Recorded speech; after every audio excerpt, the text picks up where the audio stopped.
Hello and welcome to my YouTube channel. In the green of the thick forest and under the vast blue sky, whose is the idea that created this magnificent resort, wilderness and Swapnagandha, which is located in the mountains of Maharashtra at the border of Goa and Karnataka. Yes, it is the man himself, Captain Nitin Dhond. Captain Dhond, how are you, sir? I'm all well. How's your day going today? Fantastic. Okay, so I met you after 40 years, sir. And after all these years, the only thing I remember about you in those days was that you're a very interesting man. But now I find you more interesting. Not just interesting, I also find you very endearing.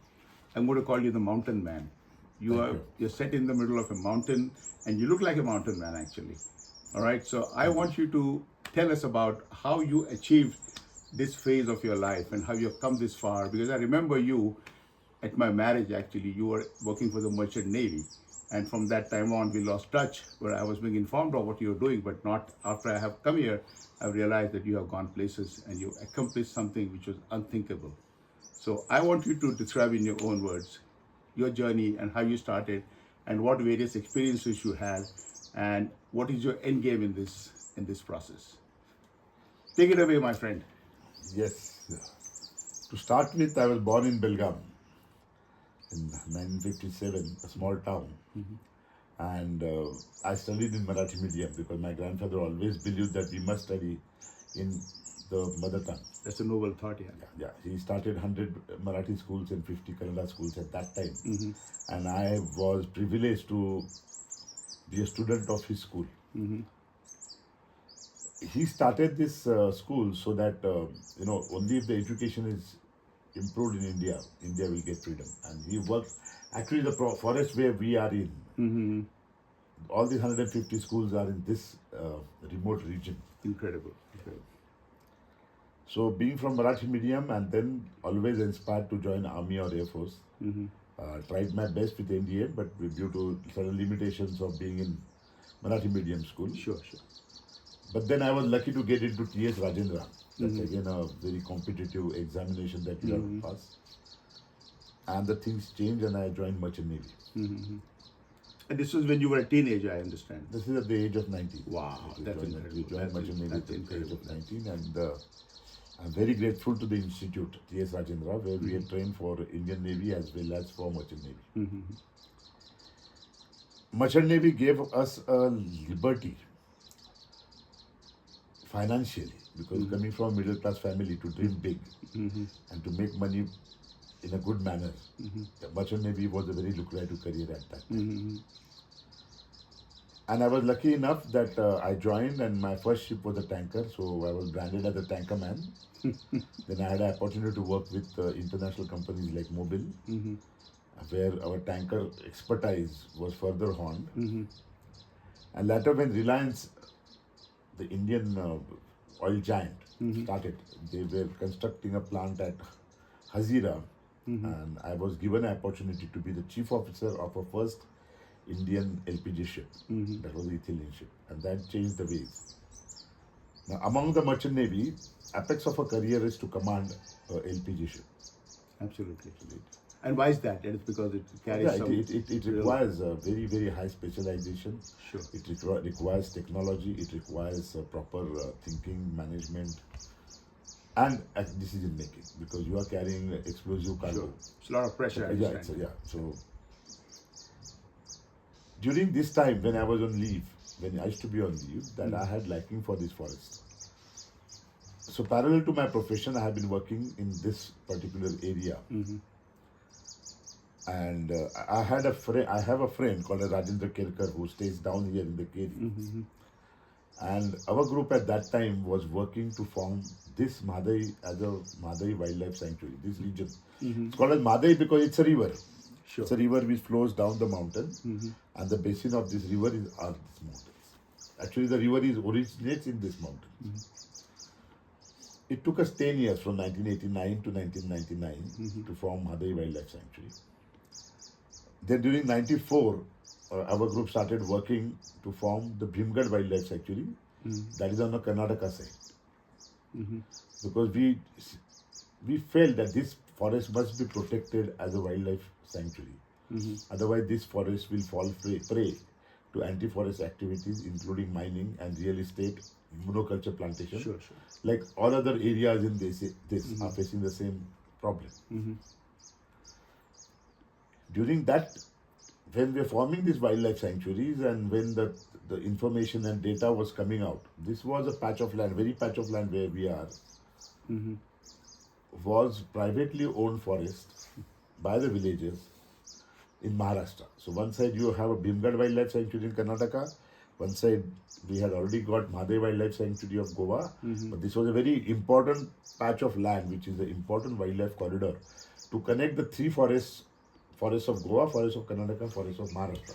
What you see across this mountain is Maharashtra, this side is Karnataka, and this side is Goa. Wow. So since this area was now coming up on a map, which was unknown, when people started realizing that you have such a private land in such a location and it has a potential, a lot of anti-forest activity started happening here. Sure. And then we as a group took it over. Yeah, but notwithstanding all those activities, you've come this far, and you've come to this stage in your life where you've achieved a lot. I mean, I'm really impressed with everything you've done here. And what impressed me more, Captain Dhond, is that you have employed the locals and everybody else too. You have treated them very well. You have dignified what they do, and people look very happy here. And that's what I was really thrilled to see that. And it really, I took it to the heart. It was really wonderful to see that. Yeah. It is the people, because this is not one person's job. Making of this resort was the outcome of necessity to protect this land. Absolutely. And then you So protect when the people you are land. protecting, and when you Sure. this thing about thousands of acres of land, when you are protecting, then you really require people to know why they should be doing this and why they should not be doing mining. What a noble idea.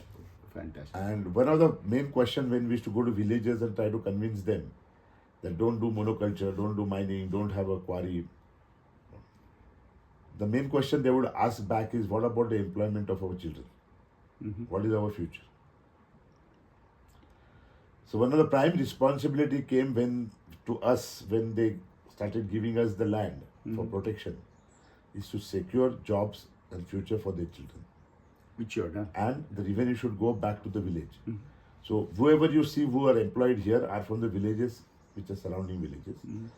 So we only give employment, whatever are the commercial pressures, we don't bend down to it, but we ensure that the job is always given to a local person. And we always give first time employment. We don't give him second time employment. In a sense, if he's working somewhere, he's good, he's working somewhere. We look at a person who has not been employed and wants an employment. So that becomes our employee. And he's a long-term employee after that. Yeah, it becomes a long-term employee. We lose, our 50% of our staff is women. So of course we lose them after they get married. But at least we have, empowered them to a level. You set the right standards and the right goals for all the employees to come here and Yeah, do so what to know. all our And join employees the program. are not actually employees, but they are the activists. They're Or they are owners. They're owners. They're owners. Because we tell them this is your land, this is your resort, and you should deal with people as if they have come to your home. I think, Captain Dhond, your narrative has been brilliant. I mean, I've become your fan. As I told you, I'm meeting you after 40 years, but the first thing I told you when I met you, you look very special. I've met thousands of people in my profession and otherwise in whatever life I've lived so far. But when I see somebody special, I will tell them that. And I felt that. And that's why I thought, I want you to let the world know, let all of us know, that it is not just a resort. It's an idea. What you have done is something very, very extraordinary. It's noble. It is selfless. And world needs people like you. And that's what impressed me, the humanitarian aspect of it, helping others, creating jobs, being their friends, being their mentor, treating them with dignity, with respect. So that is really what really impressed me. And apart from that, your narrative has been brilliant, where you started, how you went through the process, then in the Navy, along with that, you were doing this also. And you combined the two ideas and the two professions, and you came this far. So that's wonderful. And apart from that, obviously, your goal is to make sure that everybody is happy in your organization. And what are your future plans, sir? future plans are, in a sense, we don't want to load this as a resort anymore, because now it has served its purpose. Yes. We have been able to protect this forest. Mm-hmm. The main objective of this was to protect this forest, protect the people, give future to the people. And like the proof of that when we were walking down just now, you saw Dominic telling us there was a snake and he showed us the photograph. That was a Absolutely. king cobra. Yes. King cobra is the indication that you are in a pristine forest. It's the king of a pristine forest. That's a good If you one. see king cobra, it's a certificate. So that's happiness. You have been able to save so much of habitat, so much of origins of river. We have no plans as a commercial. There are no commercial plans, but right now we are very active, fighting with the government, because the governments want to divert this river away from the forest. Yeah, I think, well, let's not discuss that too much, because that's another topic for another discussion. So the next plan is to make awareness. Another discussion, but One of the things where we but take people very close to when Sure. the guests come here is very close to nature. But what you have done here is that people who come here, it's a spiritual awakening for them. I mean, I feel very spiritually enriched after coming here, and I'm not going to say I'm an agnostic. I'm a God-fearing man or God-loving man, but not into the rituals of everyday life. But you get spiritual happiness when you come to a place like this. You feel good about yourself. You feel good about your surroundings. You feel good about the people you know, and the quality of people you know. It makes a difference in your life. So this is where I think you made a difference in not just my life, but millions of people who have come to this place and have got in touch with you and have had the privilege to be a part of your life too.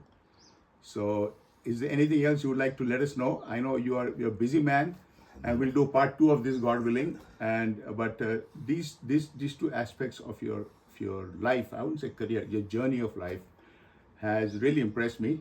And I'm going to call you the mountain man. You look like some kind of a guru or some kind of a healer. You just look at the person and you feel good about yourself. That's the personality you have, and I mean it. I'm just not saying it for any other reason. It just felt very good for me and my family and all of us friends to be a part of what you're doing. So, and only that, what I admire about you is you're fearless. There are 2 kinds of people in the world. One is people who are fearless and the people who forgive. A lot of people can be fearless, but what I see in you is that you're also very forgiving. And when you are fearless and you can forgive, you take one step towards divinity. I'm sure you know that. And if you have attained these 2 things, you are already in that ladder going up towards divinity. So good luck to you, brother. And it was a pleasure talking to you. Thank you. God bless you and your family. And you have a good one. Thank you very much. Thank you, sir. And this is Dr. Raj Desai signing off. I wish you have liked this one-on-one with Captain Nitin Dhond.